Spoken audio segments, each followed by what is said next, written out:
From the heart of the nation's capital, this is the Evening News. Breaking news starts now. This morning, while global financial markets continue to operate as if everything were normal, a quiet data release from the US Treasury sent one of the most dangerous signals in years.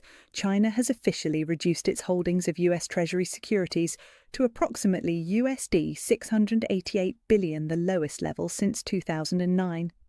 Viewed in isolation, this figure may not seem shocking, but placed within its historical geopolitical context and against the backdrop of Beijing's chain of actions over the past year, this is no longer a routine financial adjustment.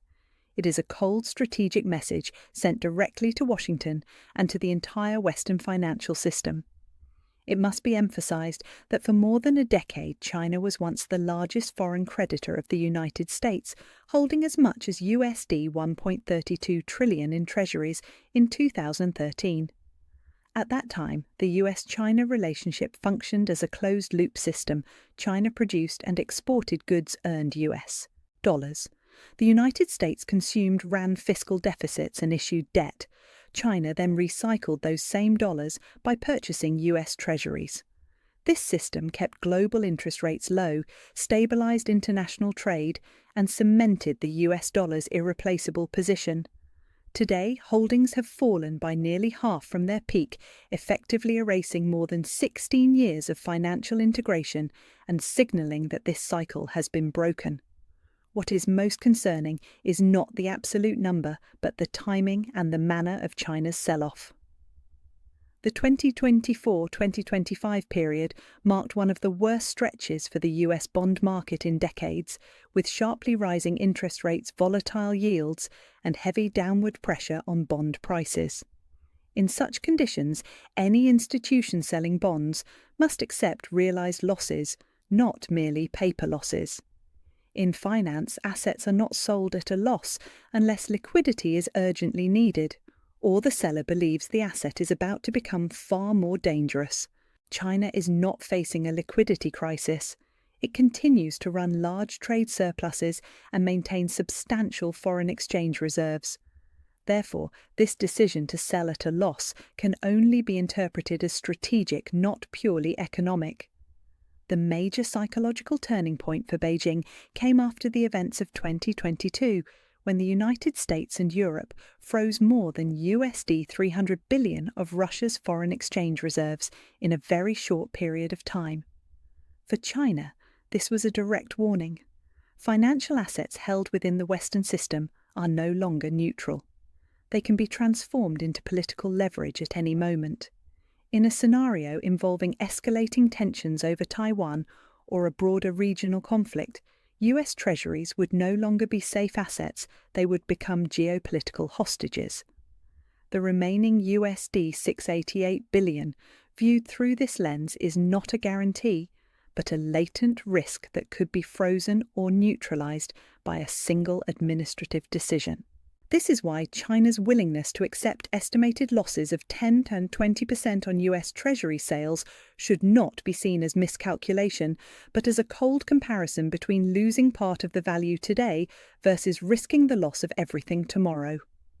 In strategic survival logic, this is a deliberate trade-off. Beijing is not optimizing for returns, it is optimizing for resilience against strangulation in an increasingly fragmented world order. Yet the massive volume of treasuries sold by China does not simply disappear. The critical question is who is buying them to prevent the market from collapsing. The latest data shows unusual increases in US Treasury holdings by the United Kingdom and Belgium.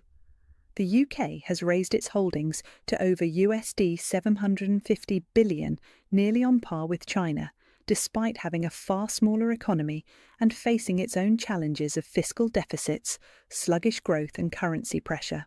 Belgium, via the Euroclear custodial system, has emerged as a major transit hub for custodial accounts and central banks effectively obscuring the identity of the true end buyers. The timing overlap between China's selling and these countries' increased purchases has led many analysts to question how voluntary these capital flows truly are. At a time when the United States is running enormous fiscal deficits and issuing debt at an unprecedented pace, It is difficult to explain Allied purchases of US Treasuries purely in terms of profit-seeking. At present, US Treasuries carry growing inflation risk, political risk, and currency risk. The continued inflow of capital suggests that geopolitics is overriding market logic, turning US Treasuries from a global asset into a tool for maintaining alliances. Parallel to its divestment from US debt, China has been accelerating the accumulation of physical assets that cannot be frozen. Gold reserves have risen continuously for over a year. Crude oil imports have reached record levels. Strategic reserves are being expanded alongside aggressive stockpiling of critical metals such as copper, lithium, cobalt, and rare earth elements. This is occurring even as China's domestic real estate sector remains in downturn, indicating that the demand is no longer commercial in nature, but driven by long-term strategic preparation. China also holds a significant share of global grain reserves, ensuring food self-sufficiency in the event of international supply chain disruptions. The broader picture is coming into focus, a shift from paper assets to physical assets, from yield optimization to endurance, from a trust-based global financial order to a defensive order built on reserves. Meanwhile, the burden of the US debt system does not disappear. It is redistributed across other countries and ultimately manifests in everyday life through higher borrowing costs, rising living expenses, and prolonged inflationary pressure. The central question is no longer whether China is right or wrong to sell US Treasuries. The real question is this: when one of the world's largest strategic creditors no longer believes that US Treasuries are a safe haven, can the rest of the world continue to believe as it once did? The vacuum left by China forces the system to search for a new point of support.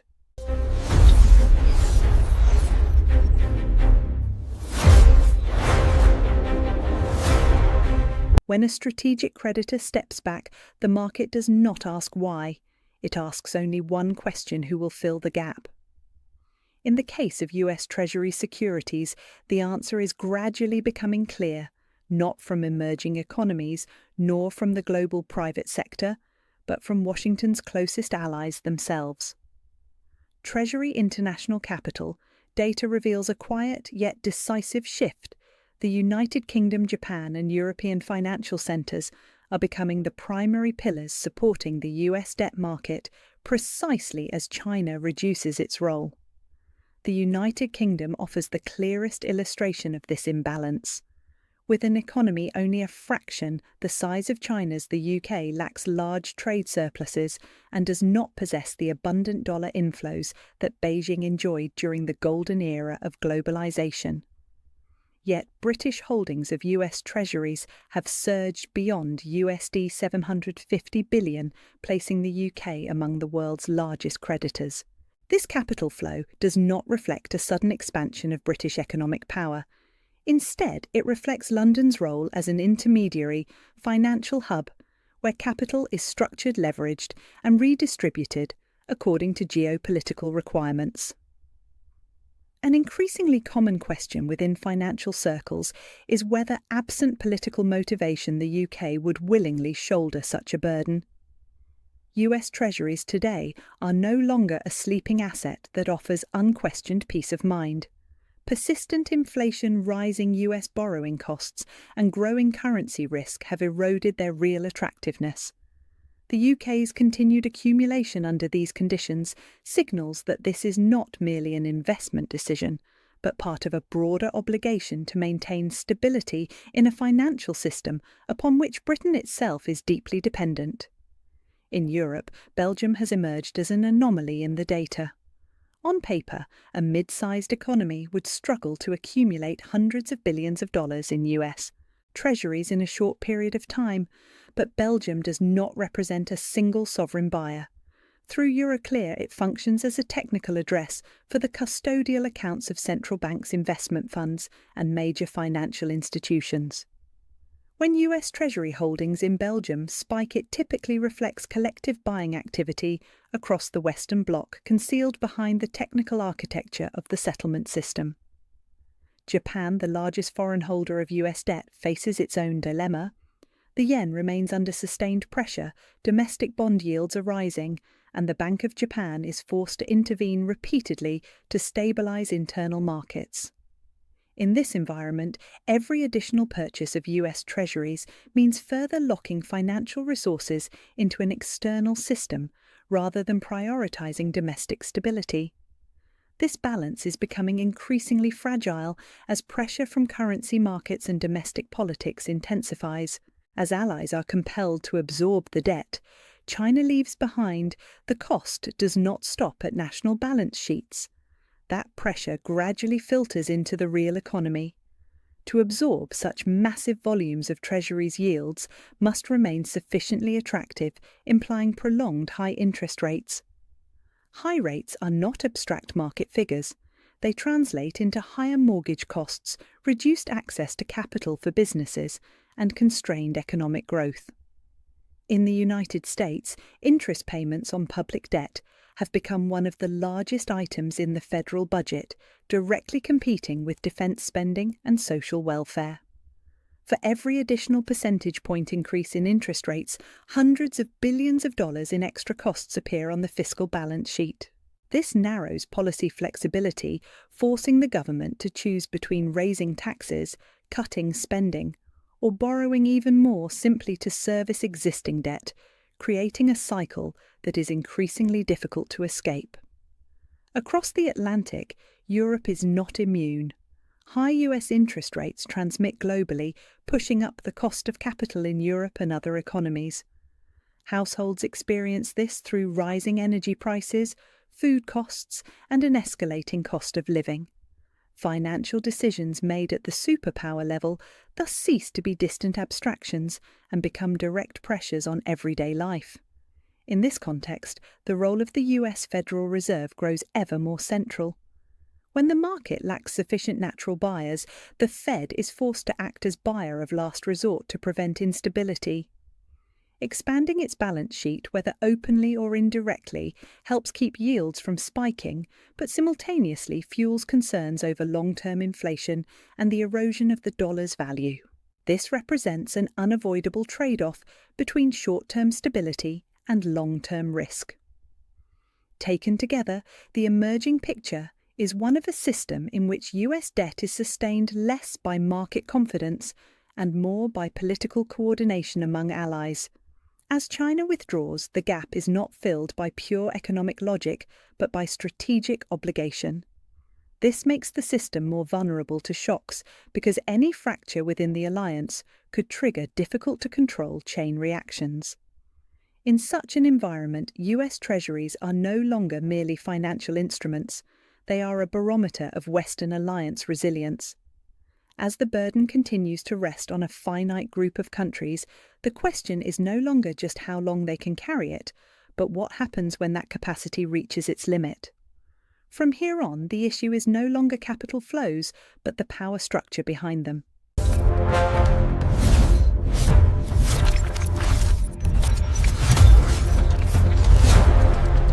As US allies become the primary support for the Treasury market, a structural shift has taken place that few fully recognise. US Treasuries are no longer sustained mainly by market mechanisms, but by political intervention and commitment.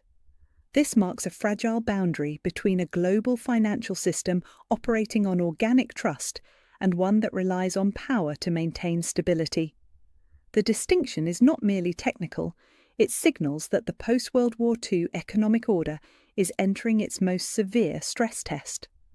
For decades, the strength of US Treasuries rested on a foundational belief the United States was always the world's most reliable borrower, the US dollar was the most liquid currency, and the Treasury market was the ultimate safe haven in every crisis.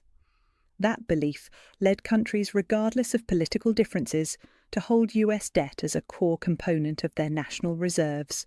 When China, one of the largest beneficiaries of this order, begins to withdraw in a systematic manner, the message is not panic, but a shift in long-term risk assessment.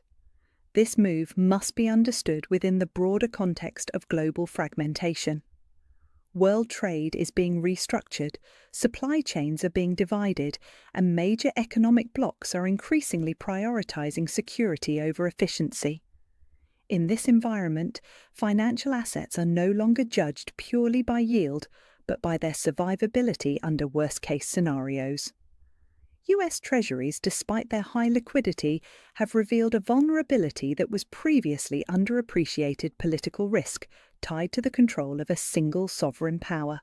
At the same time, China's redirection of capital toward gold energy, strategic metals, and food reflects a fundamentally different logic from that of Western financial markets. This is the logic of physical reserves and autonomy in the event of systemic disruption. The divergence creates two opposing approaches. One side continues to bet on crisis management through monetary and fiscal policy, while the other prepares for scenarios in which policy responses may no longer be fast enough or strong enough. For the United States, the challenge is not only finding buyers for an ever-expanding volume of debt, but maintaining confidence that the system remains under control. As the Federal Reserve is forced to intervene more frequently to stabilize the Treasury market, the line between monetary policy and deficit financing becomes increasingly blurred. Each time the Fed expands its balance sheet to absorb market pressure, the system is patched once more, but each patch also raises new questions about the long-term value of the US dollar. The consequences of this process do not unfold overnight. They seep gradually into the global economy. Prolonged high interest rates slow investment, constrain growth, and force governments into more painful trade-offs between financial stability and social stability. In many countries, rising living costs are eroding political support for tightening policies, creating internal risks that can feed back into the international financial system. In this context, interdependence among Western allies becomes deeper but also more fragile. When US debt is sustained through political coordination, any fracture within the alliance, whether driven by domestic economic pressure or shifting strategic priorities, can trigger cascading effects. The system now requires not only growth to survive, but continuous political consensus to avoid rupture. On the other side, China does not need to act quickly or loudly. Gradually reducing US Treasury holdings while simultaneously accumulating physical assets is a long-duration strategy. Each incremental step may be too small to shock markets on its own, but collectively they create a shift large enough to alter the balance. This is not a strategy of direct confrontation, but one of attrition, leveraging the system's own dependence on short-term stability.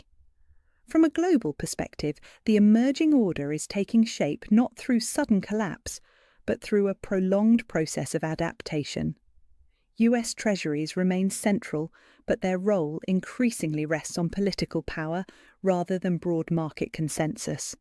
The US dollar remains dominant, but confidence in it is no longer absolute, it is becoming conditional. This places the world in an uncertain transitional phase where traditional financial instruments continue to function, but on a fundamentally altered foundation. As security, geopolitics, and economics become more tightly intertwined than ever, every decision on debt currency and reserves carries strategic meaning. What is unfolding around US Treasuries is not merely the story of one country or one market, it is a signal that the global financial system is entering a new chapter where stability is no longer assumed, but must be actively and increasingly precariously maintained. How do you view the changing role of US Treasuries in today's global system?